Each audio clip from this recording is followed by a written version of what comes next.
Hello, so in this video I'm going to talk about the key skill of linking, which is a really important skill in developing analysis, and it can often be the difference between getting kind of mid-level grade to a high grade in A-level history.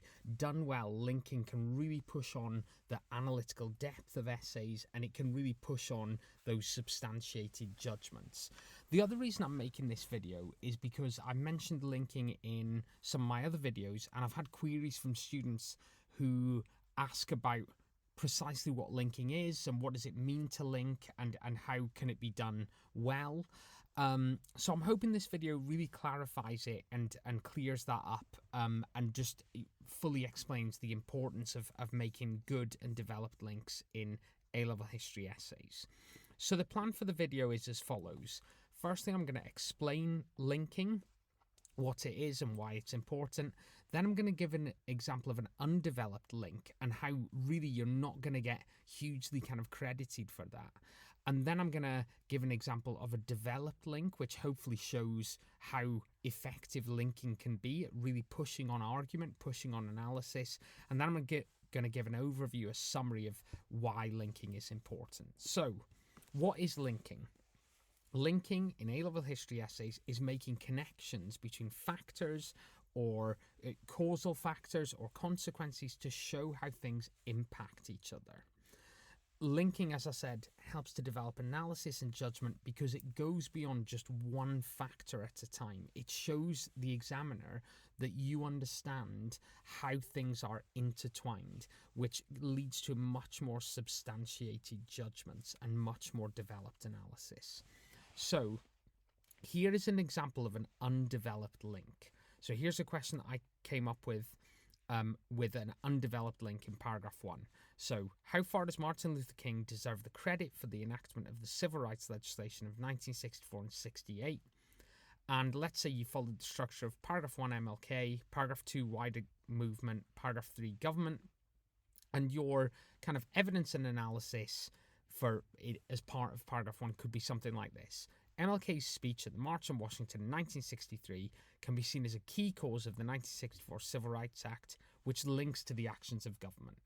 So what we've got here is a kind of attempt to make a link between MLK and government. And it does show that there is a link, but it doesn't really explain that link. It, as I say here, it doesn't really explain why this links. What does MLK's speech do that kind of maybe forces the government's hand, that influences the government, that puts pressure on the government or increases public pressure on the government? We need to explain that more rather than just saying this links. Let's think about how it links, why it links. Think about analytical language, which I'm going to talk about in the next example. So the next example is of a developed link, which hopefully should kind of show an effective link. So this is a different question. How accurate is it to say that the failure of Charles I's personal rule was mainly due to the religious policies of William Laud? So let's say you followed a structure like this. Paragraph 1, religious policies of William Laud. Paragraph 2, financial policies. Paragraph 3, Scotland. And here's something you could write in the Scotland paragraph. A further example which can be seen as a key reason for the failure of Charles I's personal rule is his imposition of the prayer book in Scotland in 1637. This further exacerbated the problematic financial situation Charles was in due to the need to raise funds for the Bishops' Wars, emphasising how issues in Scotland catalysed religious and financial problems, and therefore can be seen as a key reason for the failure of the personal rule. So hopefully you can see the difference between the undeveloped link, which just says this links to, and then the developed link, which is really fully explaining how the link works, like what the link is. So it's saying Charles's policies towards Scotland, exacerbated, they made the financial problems worse.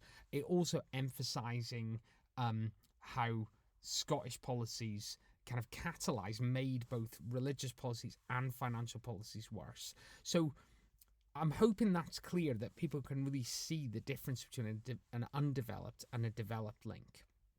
So in summary, making links can really help to develop analysis. And what you should do is always explain why things are linked. So one factor catalyzed another, or one factor exacerbated another.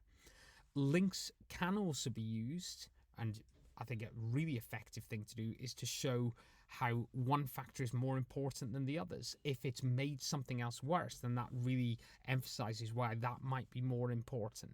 So I hope that's been helpful. Please leave any comments if anything's unclear or if you've got any questions about that. Thank you for listening.